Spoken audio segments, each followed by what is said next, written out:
All right, good evening, everyone. And I want to thank Dr. Susan Resnick and Dr. Alan Glazier for inviting me tonight on OD's Live on Facebook. And we want to chat for a few minutes on my favorite topics, which is refractive technologies.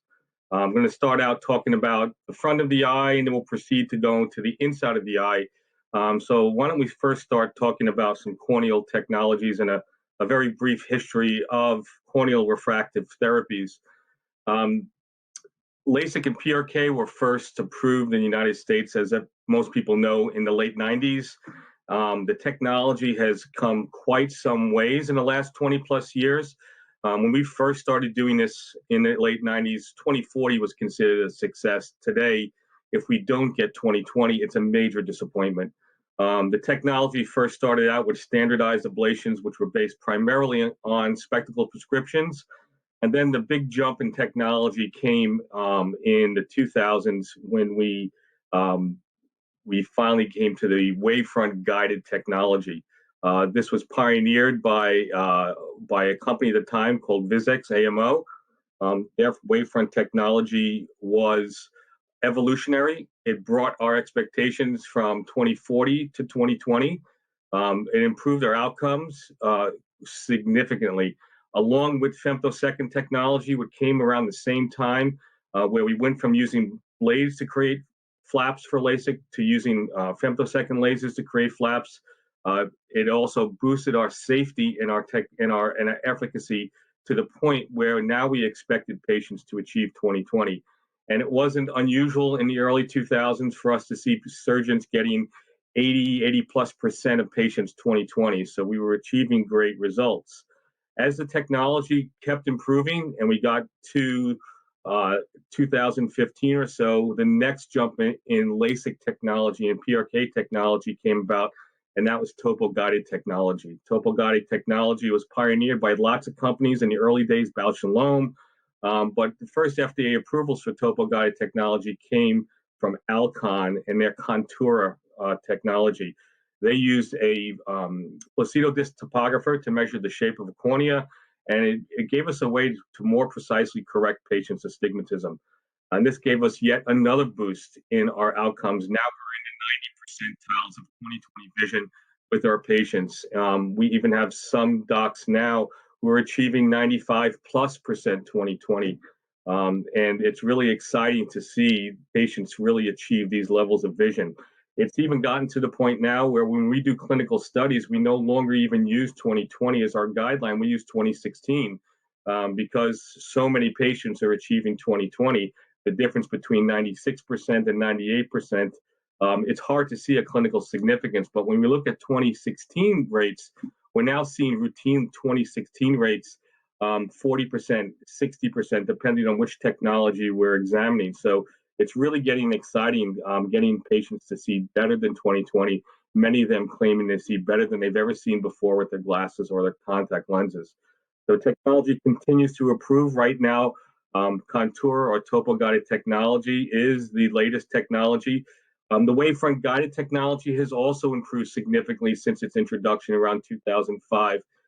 J&J has been a pioneer in wavefront guided technology, and their new eye design suite continues to improve. The fidelity of that technology keeps getting better and better outcomes. So it really is exciting. It's kind of like buying a new laptop, and every 3 or 4 years, we have better technology to give our patients and enjoy better outcomes. The next step in the technology that we're looking at right now is we're looking at different software programs.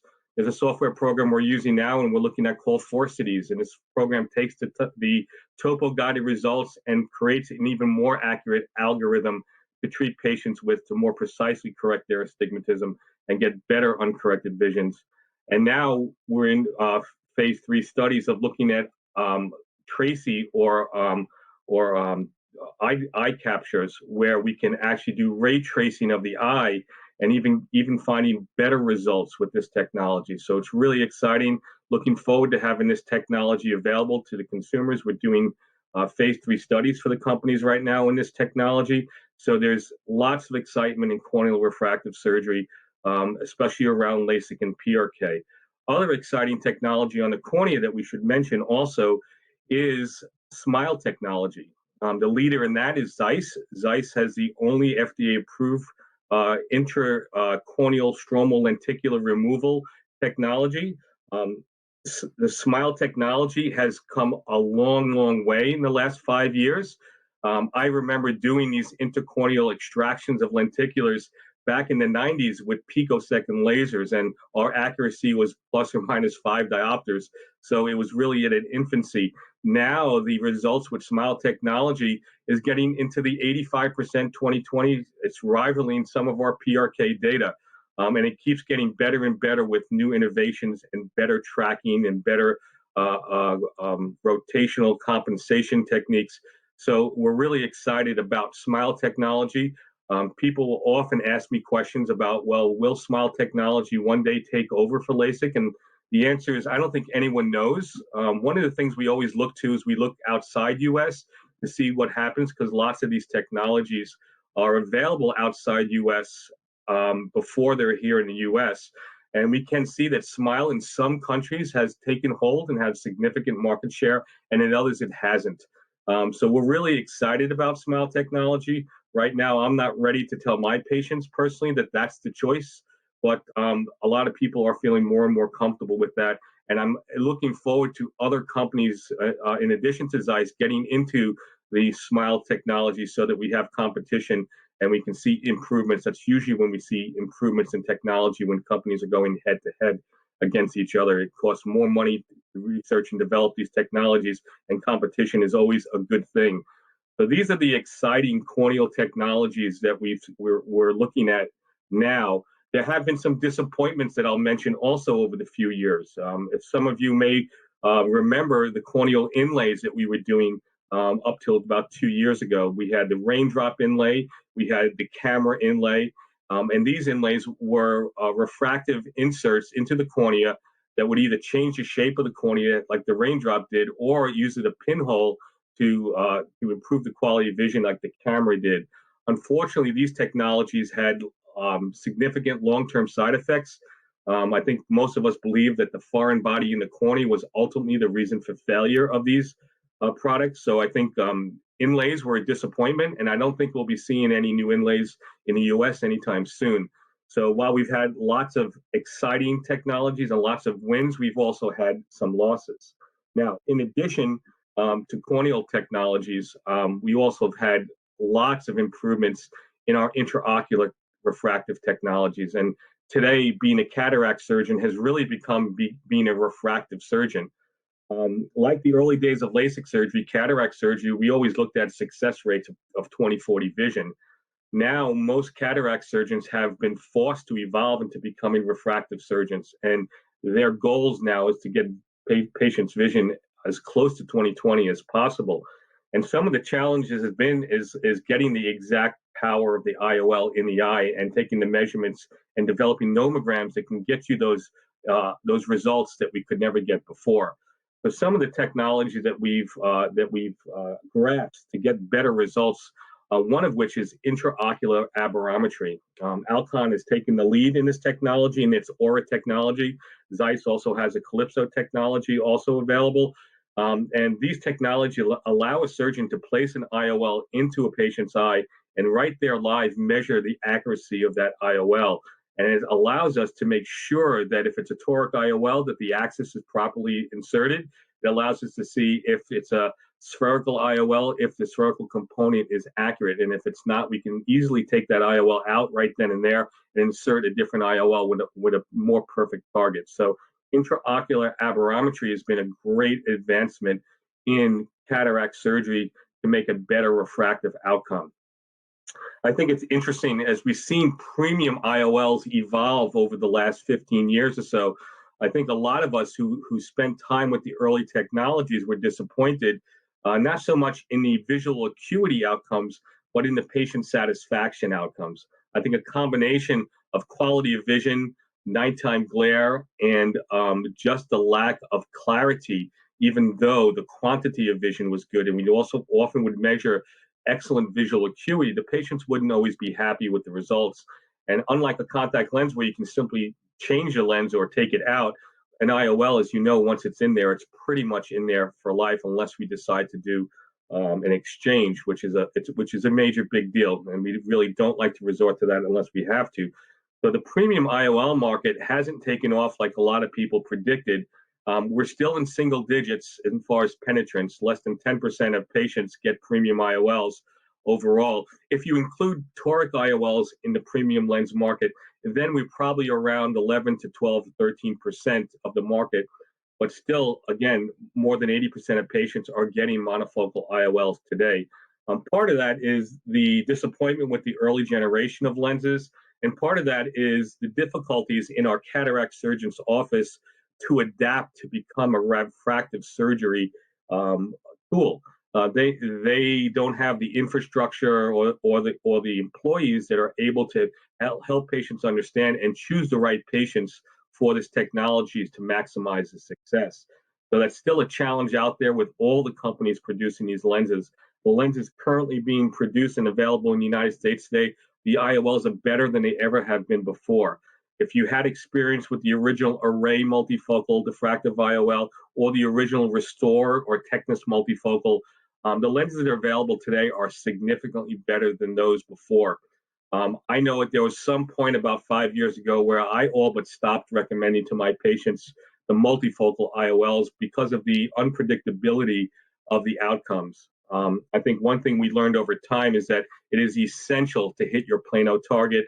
You cannot leave residual astigmatism.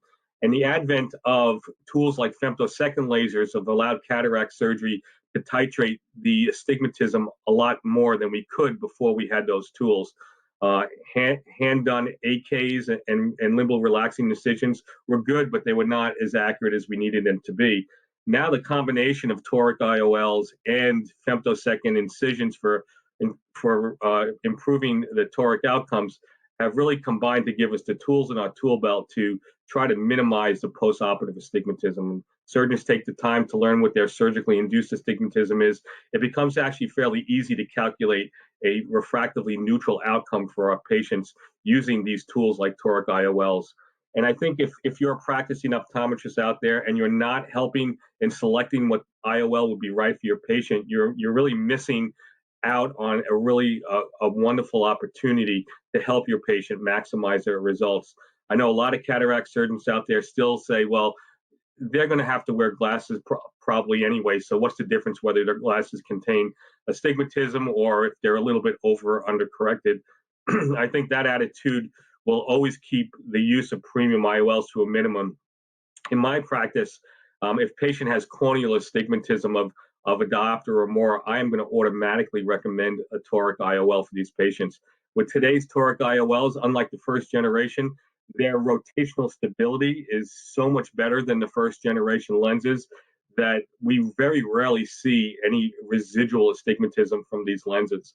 Surgeons have gotten very good at implanting these lenses, and really the post-op care for a toric IOL is really not much different at all from a spherical IOL. So for me, the low-hanging fruit, if you're an optometric co-managing doctor who does cataract co-management, I think if you want to just get into the premium lens market, the best way to start is with toric IOLs.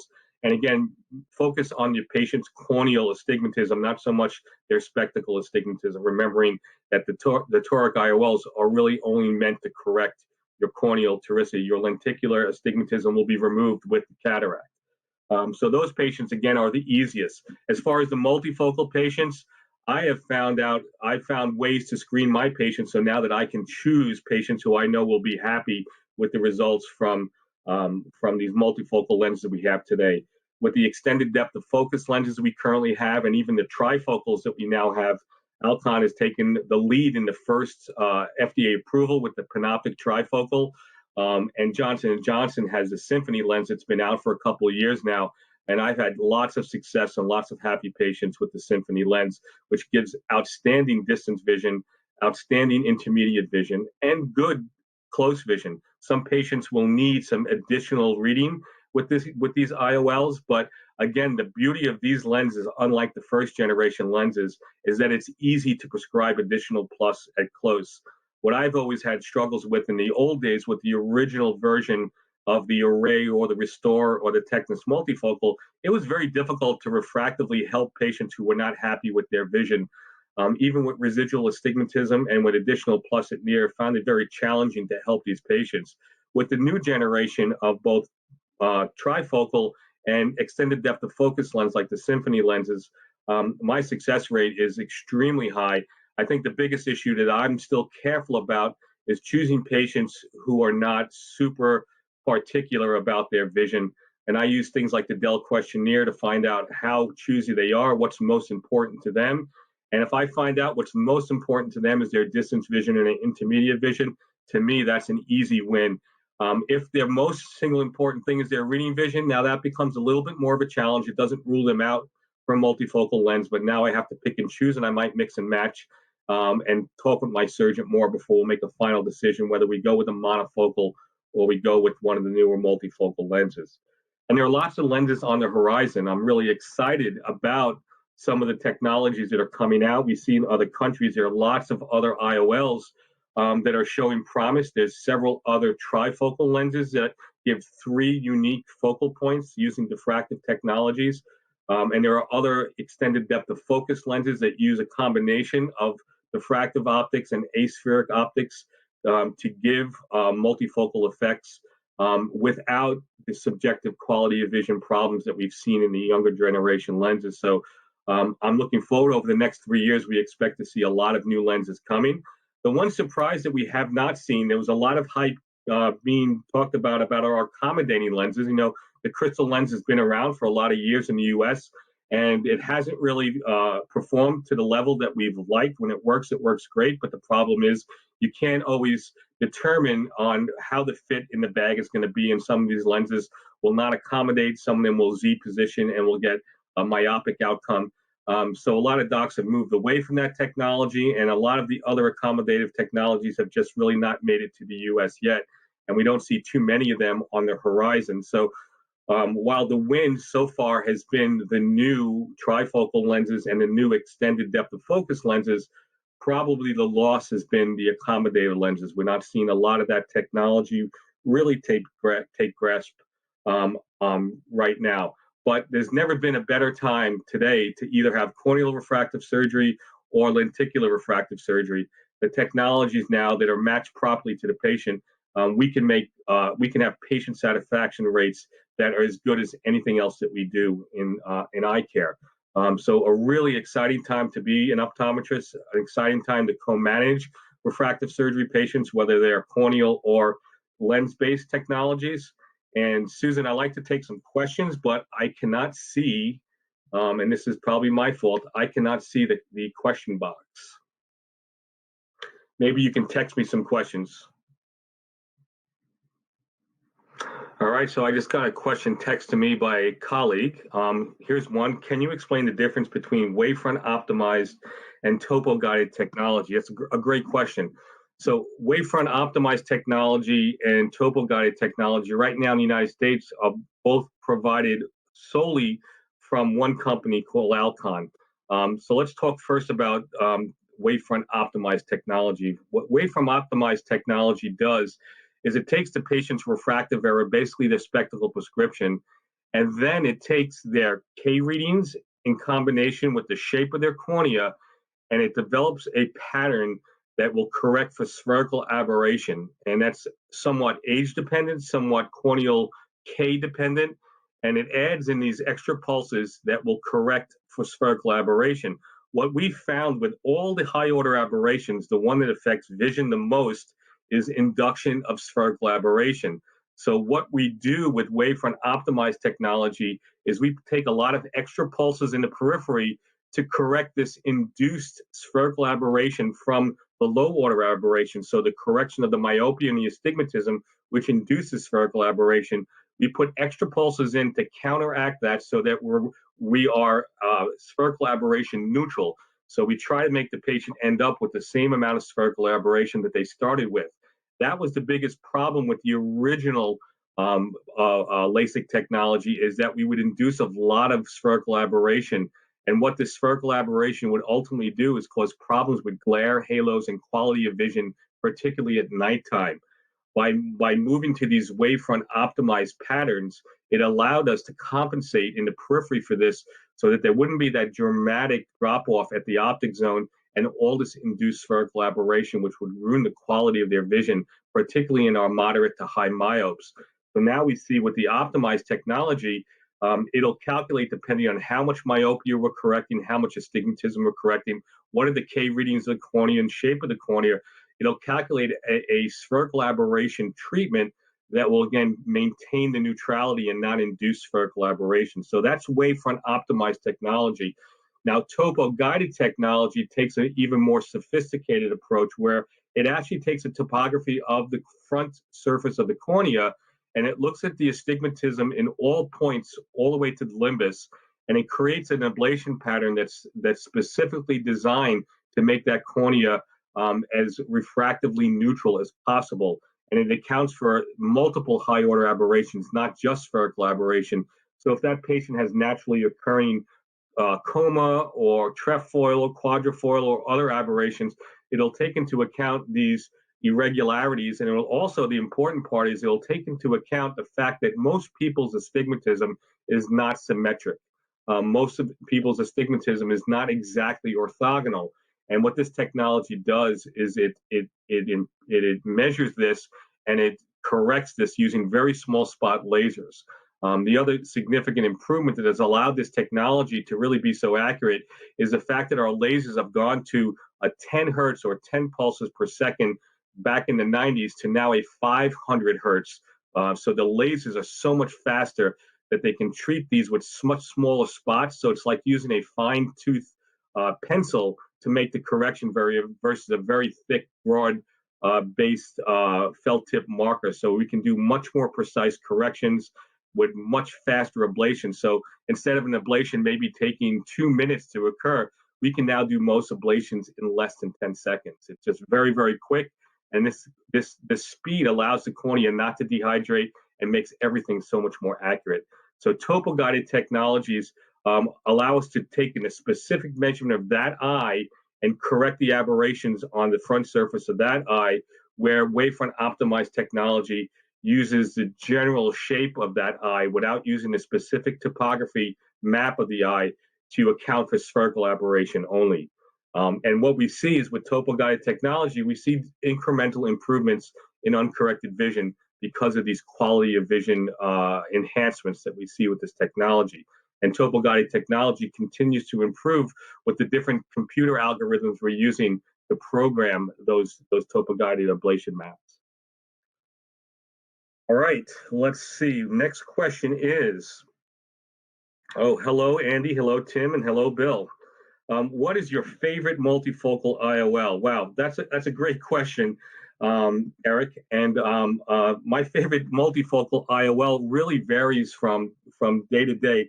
Today, if I was getting cataract surgery in my eyes, I would go along with the Symphony IOL for me. And the reason for that is number one, the reduction in glare at night. I think for me, glare at night would become an issue, and I would not be satisfied